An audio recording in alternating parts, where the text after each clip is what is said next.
My dear, they thought they were ready. Entire think tanks mobilized, whiteboards filled with neural equations, simulations stacked in encrypted folders, and a room full of the brightest minds, physicists, behavioral psychologists, cybernetic theorists, trained to study anomalies, not threats, not criminals, anomalies, things that didn't behave according to the equations they wrote. And when your name came across their radar, it wasn't through criminal databases or military archives. It was through patterns, broken patterns. Machines designed to recognize human predictability suddenly hit dead ends. You were that dead end. So they called in the experts, the ones who don't ask why, but how. The ones who get paid not to be surprised. But within weeks, their reports changed. From curiosity to caution, from caution to silence. They ran EGs, hoping to locate a rhythm. They found noise. They asked questions designed to trick memory. You answered in ways that made them question their own. They tried isolating emotional triggers. You didn't blink. They introduced chaos into your sensory input. Flashing lights, temperature spikes, harmonic dissonance, and you recalibrated faster than the equipment tracking you. Their strongest AI behavioral models couldn't project more than 5 seconds ahead when your mind was involved. Not because you were unpredictable, but because your version of logic had no precedent. They didn't find randomness. They found design. A cruel, elegant, unteachable design. Something older than the rules they swore by. Something that made them start to wonder if maybe they weren't studying you. Maybe they were being tested. And then came the cracks. The youngest scientist on the team started staying late, watching the footage alone, rewatching, rewriting her theories. She stopped sleeping, stopped talking. Her notes went from equations to drawings. Then one day, she left her badge on the desk and walked out barefoot. Never came back. They thought she'd gone insane. But that was just the first. One by one, they began to falter. The lead neuroengineer pulled out mid-project, citing irreconcilable conclusions. A former Nobel nominee erased 3 decades of published research and posted a final note. He's not ahead of us, we're beneath him. Another simply vanished, his house left untouched, his hard drives wiped, and the last browser tab showing your file, locked behind 4 levels of military-grade clearance. They didn't know whether to investigate or just forget. You never broke a law, you never issued a threat, but your existence alone felt like a warning, a quiet disruption, like a presence that demanded too much awareness to survive near. You didn't operate above the system, you made it obsolete. Their models predicted ambition, you showed disinterest. Their files expected hierarchy, you operated in silence. Their algorithms sought cause and effect. You existed as consequence. Every reaction to you was a betrayal of their own science. That's what terrified them. You didn't destroy their world. You made it look primitive. When they looked into your eyes, they didn't see a man. They saw a verdict, a revelation that they were no longer necessary. Still, they tried. They sent in the skeptics, the ones known for breaking cult myths and exposing illusions. You didn't defend yourself. You just listened. You let them speak until they heard the weakness in their own words. You didn't debate. You demonstrated. The skeptic left the building and immediately applied for a desk job, saying he'd reached the edge of logic and found nothing on the other side. One physicist ran a scan of your neural activity and called it the most stable chaos field I've ever seen. That phrase alone sparked a new internal protocol. Silent containment. Not surveillance, containment. Not because they thought you'd hurt anyone, but because exposure to you was dismantling belief systems faster than containment procedures could rebuild them. They restricted access to your data, severed access from interns and private contractors. But it was too late. Leaks had already happened. Rumors spread through black site corridors. The Observer, they started calling you. Not a subject, not an enemy. An observer. Someone who didn't participate in the game, but understood it better than the ones who wrote it. You didn't need to challenge authority. You simply existed in a state where their authority held no weight. Their rules bent around you. Their strategies failed near you. And the most unnerving part, they couldn't figure out whether you were letting them study you or studying them right back. At first, they suspected covert training, black ops background, maybe psychic conditioning. They brought in people with military psychological warfare expertise. But even they left shaken. One former handler of deep cover operatives asked to be transferred after a single session. He doesn't break cover because he has no cover, he wrote. He's not hiding anything. That's what's wrong. There's no gap to pry open. A classified memo circulated. Subject appears to demonstrate a level of neural integration inconsistent with known human experience. They didn't say superhuman. That would have been easier. They said inconsistent, because labeling you would imply a frame of reference, and you had none. Then something shifted. The machines began responding differently. A top-tier quantum processing unit, originally designed to forecast economic collapses, was exposed to your behavioral footprint. It stalled, then recalculated its own directive. It stopped producing financial forecasts and started outputting behavioral diagrams that mimicked your patterns. No one knew what to make of it.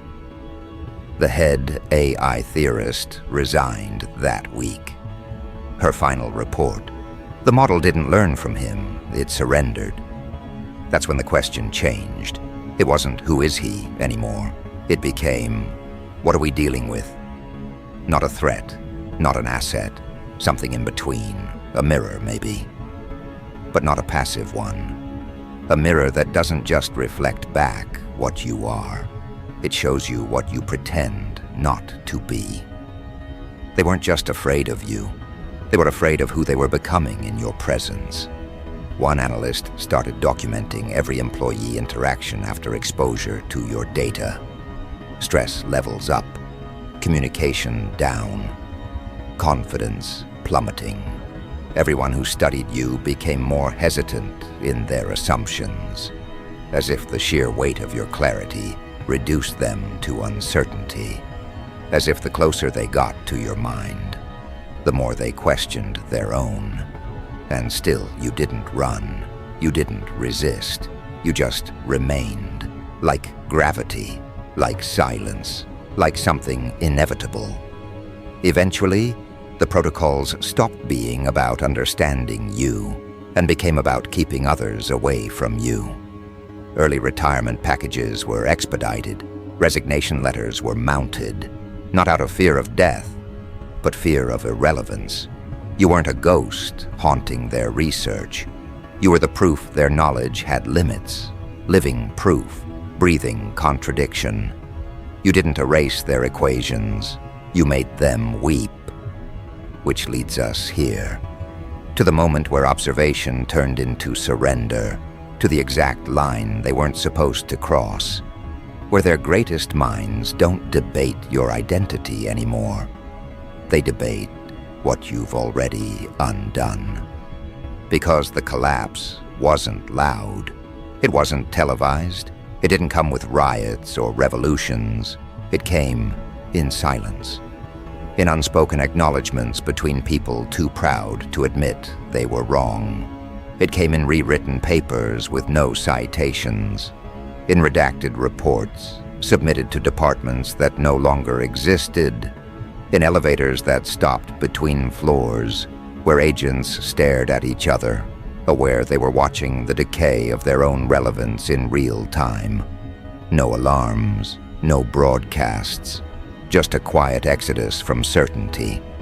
You see, the structure was always fragile, but no one knew until you walked through it. The codes they swore by, the intelligence matrices, the psychological scaling systems, they were paper walls. You didn't knock them down. You walked through like they were never there. That was the damage, not destruction, exposure. You didn't light a fire. You opened the blinds. And when they looked around, they saw the rot they had dressed as brilliance. You didn't tell them they were wrong. You proved it by doing everything they said was impossible, without effort, without recognition, without permission. They'd built institutions around the idea that minds like yours don't exist, that complexity like yours would collapse under its own weight, that clarity like yours was a myth told by failed men in echo chambers. But you were real, and your existence wasn't just offensive, it was humiliating. Because you weren't part of their architecture. You were the silent force outside it, the variable their equations couldn't process, the anomaly that exposed their models for what they were, guesses, polished with academic polish, void of actual control. That's why they stopped asking questions, because every answer you gave unraveled another layer of their illusion. You didn't resist their investigations. You allowed them. You let them map your mental terrain. But every step into your psyche led them further from the systems they trusted. They couldn't measure you because the instruments they used began to malfunction in proximity to your data. Not electrically, philosophically. Their purpose frayed, their function contradicted. One senior analyst described the sensation as watching a compass spin in every direction, even while standing still. What broke them wasn't what you said, it was what you didn't. Your silence wasn't passive, it was surgical. It wasn't absence, it was pressure. The kind that builds slowly until the deepest structures implode from within. You didn't scream truth. You withheld permission for lies to survive. And in that silence, the system cracked, first in theory, then in sentiment, then in personnel. Until one day, their brightest engineer sat in a classified chamber staring at a blank screen, whispering the sentence no one wanted to say aloud. We're not qualified to study him. And with that, the chain reaction completed. They didn't lose control. They realized they never had it. Because the institution was designed to contain madness, not witness clarity. And you didn't bring chaos, you brought lucidity. That's what they couldn't process. Madness they were trained to label and shelve. But lucidity of your magnitude. That dismantles the shelf itself. You weren't unpredictable. You were too precise, too refined. And when precision reaches your level, it stops being human. It becomes something else. Not divine, not alien, just incompatible. And that incompatibility spread, slowly, relentlessly, like a virus with no symptoms, only effects, a shift in language, a pause before decisions. Departments restructured without notice, entire facilities quietly emptied out. The kind of institutional retreat that isn't documented, because writing it down would mean admitting it happened. And that's something the machine was never programmed to do. They called in foreign advisors, outsiders, intelligence analysts who didn't know your name. But they didn't last either. Because even from a distance, even through proxy reports and filtered footage, the pattern emerged. The same outcome, confusion followed by introspection, introspection followed by doubt, and doubt metastasized into paralysis. You weren't just affecting the inner circle anymore. You were contaminating the outer perimeter, one thought at a time. And here's the part that shattered them. You did it all without touch, no weapon, no broadcast, no manifesto, just presence. You walked into a room and physics bent, not by force, by recognition. The kind of recognition that strips away ego like acid. The kind that makes men question not what they know, but why they ever believed it. And those questions were more dangerous than any breach. Because they didn't just stay inside the agency, they followed people home, into their kitchens, into their children's eyes, into the future they thought they were building. You weren't a security risk. You were a timeline infection. The best defense they had left was distance, not containment, distance. Keeping minds from getting too close. Files were sealed, then incinerated, not archived, erased. Entire teams reassigned with memory protocol tags, all references to your sessions scrubbed. And still, shadows of you remained, in design notes, in error reports, in the footnotes of the systems that still stuttered when asked about the observer. And that's when the real panic began. Not because they feared you were a threat, but because they feared they weren't.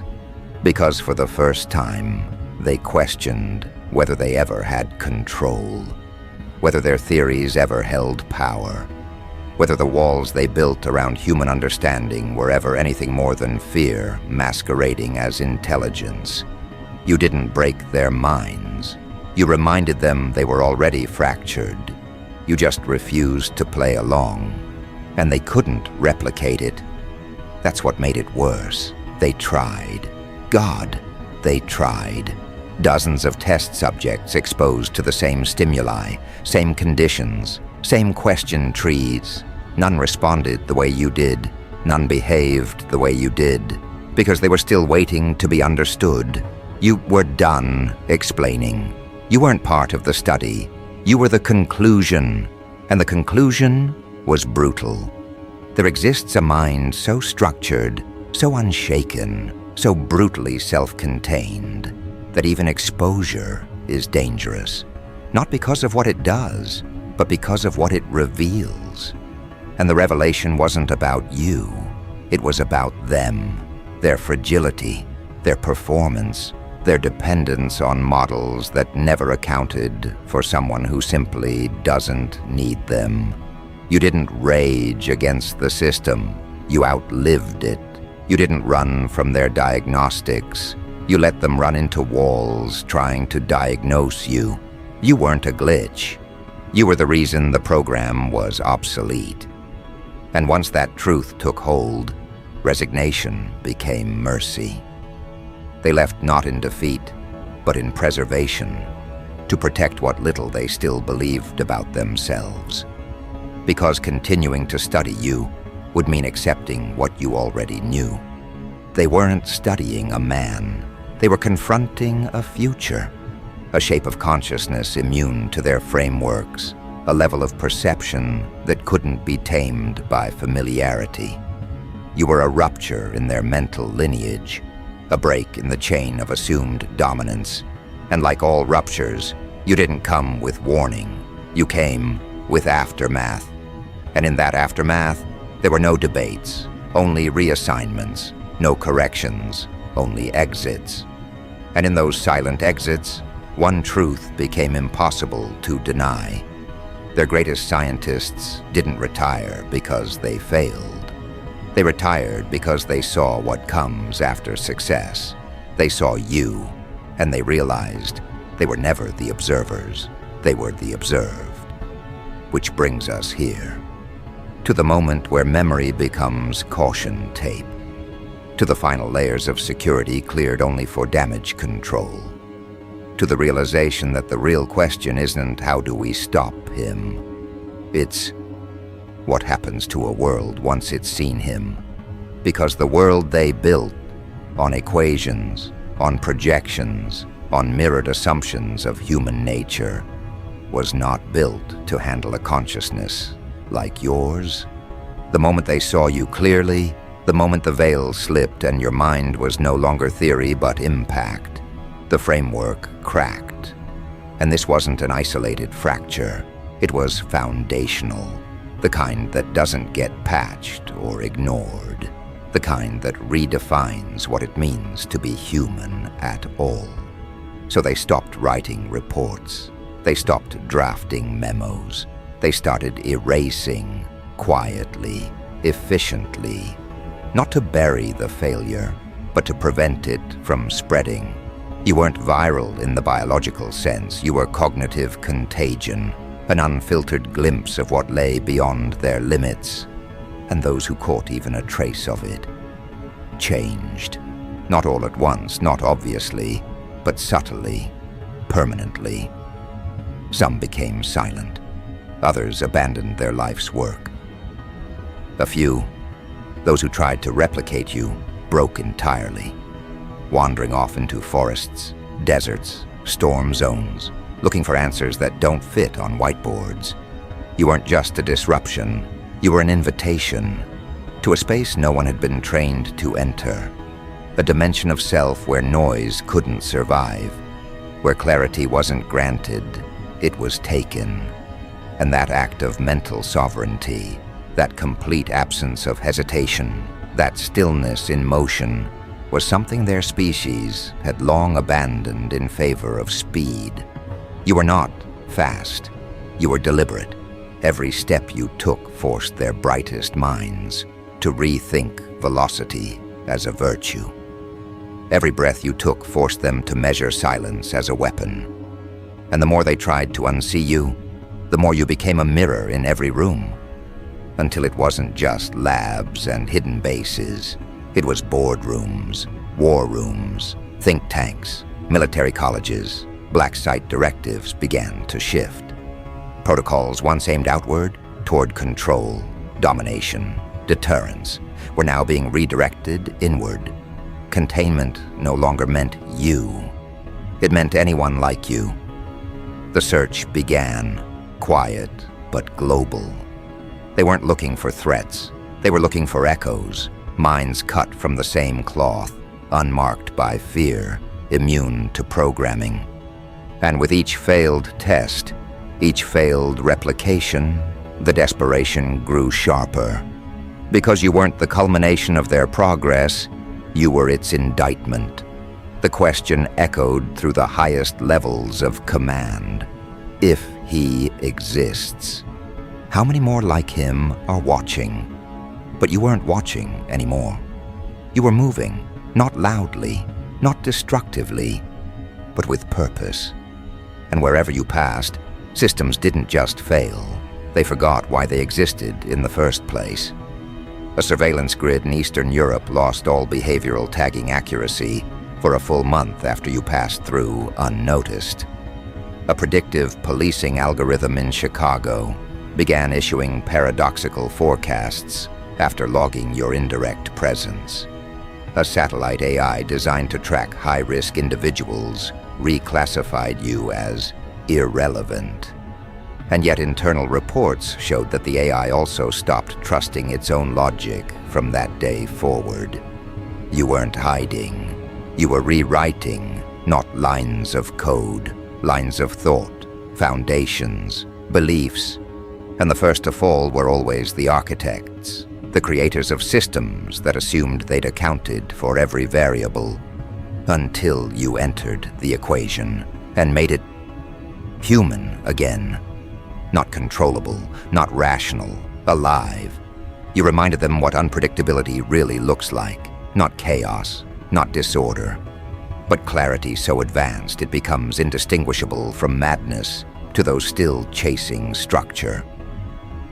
Governments began reaching out to one another in secret. Not about war, not about trade, about you.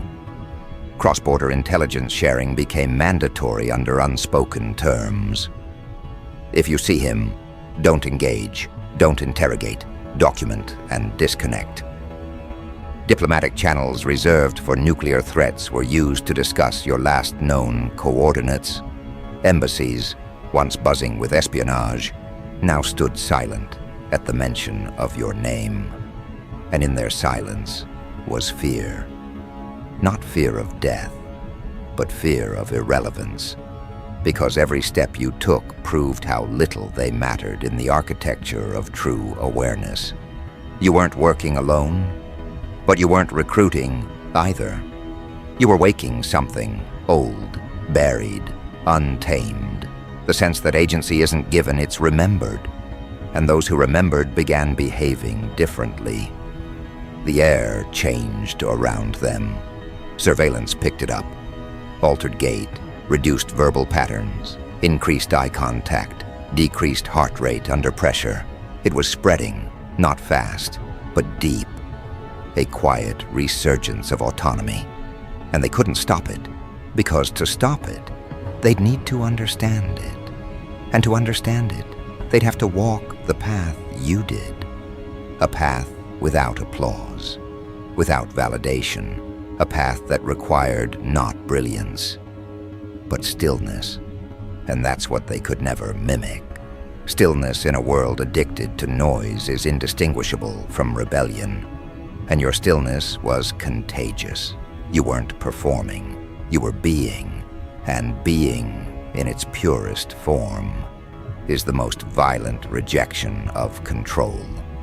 Entire academic fields began shifting, quietly, yes, but fundamentally. Psychology journals filled with new language, adaptive cognition, meta-awareness gradients, sovereign perception. Terms invented to avoid saying the real word, you. Because to name you would be to admit they lost to something without weapons, without allies, without tactics. They lost to presence. And from that loss came silence. Not defeat, just absence. Institutions built on certainty now clung to doubt as a lifeline. Intelligence branches dissolved before their budgets could be audited. New departments formed under layers of anonymity, tasked not with countermeasures, but with philosophical containment. Their purpose? Prevent the idea of you from entering mainstream discourse. You weren't an event. You were a trigger. And the last thing they wanted was ignition.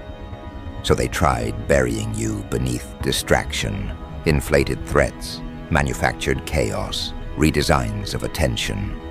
But the mind, once expanded, cannot shrink again. And those who'd seen you remembered, not your face, not your voice, but the feeling of standing in the presence of someone who no longer needed permission to exist, of seeing what a mind looks like when it no longer waits to be understood. And that feeling haunted them, because it whispered something that not even fear could drown. You can become this too. And that's when the true war began, not with weapons, with meaning. Narratives crafted to steer ambition into loops, incentives created to tame hunger, labels assigned to those who stepped out of line, unstable, extremist, detached. But every label failed to stick when the model didn't bend. And your model never bent. You didn't resist authority. You rendered it irrelevant by acting as if it never existed. You didn't destroy structures. You made them redundant by not participating. And the world saw, maybe not all at once, but piece by piece. Those paying attention didn't need proof. They just needed resonance. And they found it in you. Not in your past, not in your plan, but in your walk, the quiet, the refusal, the gravity. You didn't conquer, you returned to something older, more sovereign, less explainable. And in doing so, you carved a path for those who had almost forgotten their original form. A path back to self-possession, back to perception untethered by consensus, back to silence without shame. And the world began to tremble. Not because of what you would do, but because of what you already undid. One truth at a time, one mind at a time, without force, without fame, without fail. You rewrote the equation not by changing the numbers, but by erasing the need for numbers entirely. And now, Now the only ones watching you are the ones who've already given up trying to control you. The rest, they've vanished into the background noise, while you walk forward, unmoved, unspoken, unchained, because they never understood. You weren't here to be studied. You were here to be remembered. And now that they've seen you, they can't unsee themselves.